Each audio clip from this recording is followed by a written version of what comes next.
Pak Anies ada rencana ke IKN nggak Pak?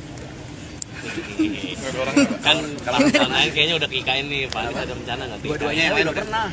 Nggak lagi gitu Pak. Dalam Masa kampanye, Mas. ini. Ya kita kan kampanye ke tempat yang ada orangnya. sorry. Lah kan kita kampanye untuk cari suara. Berarti nggak akan ya Pak?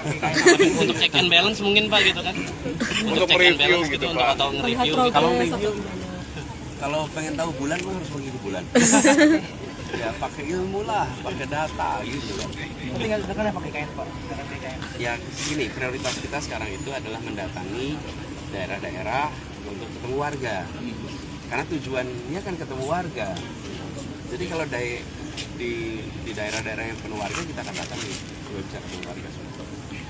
Pak Anies, ini pernyataan Bapak di Jambi dianggap menyinggung paslon sebelah.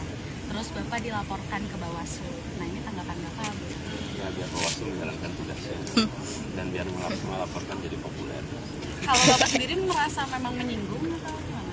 Enggak lah, saya mengungkapkan apa biasa aja. Pak terkait dana kampanye ini kan kayak dari paslon 01 ini termasuk yang paling kecil gitu Pak, cuma 1 miliar dibandingkan yang lain, kok itu bisa sih Pak? Memang paling kecil. Baliho juga paling minim, yang paling banyak baliho rakyat. Kan Tidak ada rakyat yang pada bikin. Tidak ada support gitu Pak dari pihak-pihak luar gitu? Iya, jadi ya memang ini perjuangan betulan. Karena swadaya, swakarya, swakarsa, betul-betul kata swa itu ada di mana-mana. Swadaya, swakarsa, swakarya. Nah itu, tapi itu yang buat kami bangga. Kenapa bangga? Karena bangga dengan perjuangan rakyat banyak yang merasa ikut memiliki semangat perubahan itu. Dan ini akan membuat kami, saya dan Gus Imin makin memiliki ikatan dengan aspirasi rakyat. Karena penggeraknya adalah rakyat kebanyakan yang menginginkan perubahan, bukan pihak-pihak lain yang mungkin secara skala ekonomi besar sekali. Ini justru menjadi modal moral bagi kita. Dan saya ingin mengajak kepada semua yang menginginkan perubahan, yuk kita bergerak sama-sama untuk dorong perubahan. Pak, TKN mengklaim bahwa isu ekonomi ini menguntungkan cawapres Mas Gibran. Dari Bapak sendiri melihatnya betul seperti itu? Ya tinggal dilihat besok malam.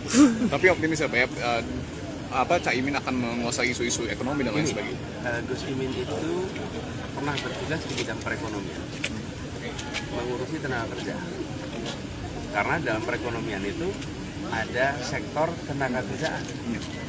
Dan sektor tenaga kerjaan itu sektor yang sekarang kita ingin perluas supaya perekonomian kita lebih menyerap banyak tenaga kerja. Jangan sektor perekonomian yang tidak menyerap tenaga kerja. Pak, tadi kan Bapak juga menyinggung soal stabilitas emosi ini lebih penting daripada sopan santun. Besok ini akan terlihat. Bukan lebih penting. Akan terlihat nggak tapi besok Pak? Di debat.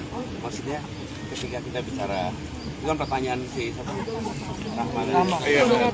Iya.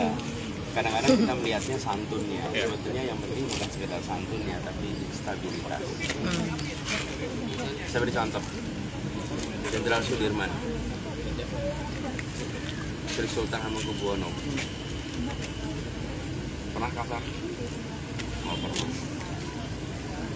Jenderal Sudirman nih, dia mantan guru, stabil, tapi tegas, tenang, tapi tegas. Itulah stabilitas. Jadi beliau sebagai seorang jenderal itu memberikan pesan-pesannya itu tertib, rapi. Tapi nggak ada satupun yang bisa bilang Jenderal Sudirman itu lembek. Karena Jenderal Sudirman nggak pernah mengungkapkan kata-kata kotor, nggak pernah. Jenderal Sudirman itu stabil. Dan saya menjadikan itu sebagai contoh. Kalau Anda mau contoh pemimpin stabil, itu contoh Jenderal Sudirman. Contoh Sri Sultan Hamengkubuwono ke-9. Ya. Gitu ya. Sejauh ini capres stabil semua Pak atau?